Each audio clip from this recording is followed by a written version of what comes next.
না, তারা হচ্ছে হলের হল সংসদের এজিএস, তার গেস্ট এবং হচ্ছে বোনের মায়ের সম্পর্কে গেস্ট আর কি, তার কাছে আসছে পিজি হাসপাতাল পিজি কোন হাসপাতাল ডাক্তার দেখানোর জন্য। শহীদুল্লাহ হলে 3 তলার একটা রুমের মধ্যে 2 জন গেস্টকে আপত্তিকর অবস্থায় পাওয়া গেছে এবং এটা ভিডিওটা হচ্ছে 27 তারিখের এবং এটা পাবলিশ করা হয়েছে গতকালকে। ভিডিও করছে হচ্ছে হলে ইব্রাহিম শিকদার, হলের এজিএস, তার রুমমেট হচ্ছে আরাফাত ইউসুফ রুমেল ভাই। এবং এই ভিডিও সামনে নিয়ে আসা হয়েছে তৃতীয় একজন ব্যক্তির মাধ্যমে। 5 দিন আগে ভিডিও করা এবং ভিডিও করার পর এই রুমের মধ্যে যে ঘটনা ঘটছে এই ঘটনা নিয়ে তার রুমমেট ভিডিও করছে, কিন্তু তার গেস্ট সম্পর্কে কোনো ধারণা ইব্রাহিম শিকদারকে দেওয়া হয় নাই। তার রুমের মধ্যে যে এরকম একটা ঘটনা ঘটছে বা তার গেস্ট যে এরকম একটা ঘটনা ঘটাইছে, গত 5 দিন ধরে এই বিষয়টা গোপন রাখা হয় এবং যারা এই ঘটনাটা ঘটেছে তাদেরকে 2 মিনিটের মধ্যে হল থেকে বের করে দেওয়া হয়, কোনো ধরনের প্রক্টোরিয়াল টিম বা প্রশাসনকে না জানায়।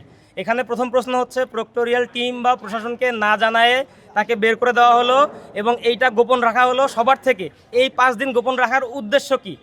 দ্বিতীয় কোশ্চেন হচ্ছে যে 5 দিন গোপন রাখার পরে যে রুমমেট ভিডিও করছে সেই রুমমেট ভিডিও নিজে পাবলিশ না করে থার্ড পার্টির মাধ্যমে ভিডিও পাবলিশ করাইছে, এর পিছনে উদ্দেশ্য কি?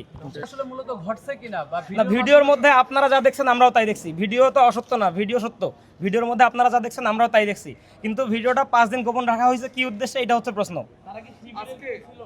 না, তারা হচ্ছে হলের হল সংসদের এজিএস, তার গেস্ট এবং হচ্ছে বোনের মায়ের সম্পর্কে গেস্ট আর কি, তার কাছে আসছে পিজি হাসপাতাল পিজি কোন হাসপাতাল ডাক্তার দেখানোর জন্য। এবং হচ্ছে গতকালকে হল প্রভোস্ট স্যারের সাথে কথা বলা হয়েছে, তিনি বলছেন তদন্ত করে ব্যবস্থা নেবেন, কিন্তু তিনি তদন্ত করে ব্যবস্থা না নিয়ে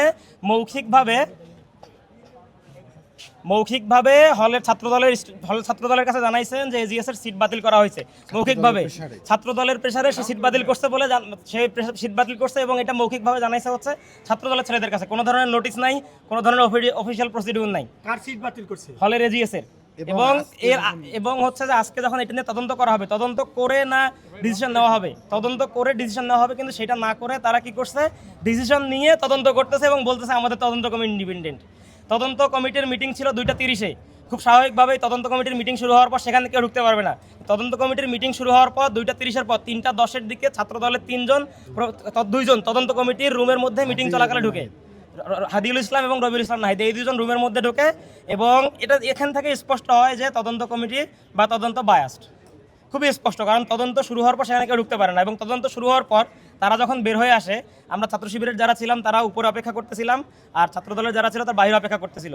ছাত্রদলের দাবি জায়েদ তালহা উপর থেকে ভিডিও বা ছবি তুলছে, তাদের দাবি, এবং এই দাবির প্রেক্ষিতে তারা এসে হামলা শুরু করে, সংঘবদ্ধভাবে হামলা শুরু করে। এবং যখন হামলা শুরু করে সেই সময় হলের 3-4 হাউস টিউটর স্যার এসে 5 হাউস টিউটর স্যার এসে কিছুটা ট্যাকেল দেওয়ার চেষ্টা করে, কিন্তু তারা পরবর্তীতে সরে গেলে তারা এই যে এখানে দেখেন, একে হচ্ছে যে সোফার মধ্যে লাথি দিয়ে ফালায় দেয় এবং একজন গলা টিপে ধরে এবং 2জন মারতে থাকে। এরপর এই ভিডিও করার সময় বাকি যারা ভিডিও করছে তাদের হাত থেকে ফোন কেড়ে নেওয়ার চেষ্টা করে এবং এখান থেকে ভিডিও করার পর প্রভোস্ট রুমের ভিতরে গিয়ে তারা আবার হামলা করে। এখানে হামলা যখন হয় যখন হামলা হয় তখন হচ্ছে হলের যে হাউস টিউটর স্যাররা তখন আর নতুন করে হামলা হওয়ার পর তারা চুপচাপ বসেছিল, তারা কিছুই করে নাই। আর যে ভাইয়ের উপরে হামলা হচ্ছে কি হয়েছে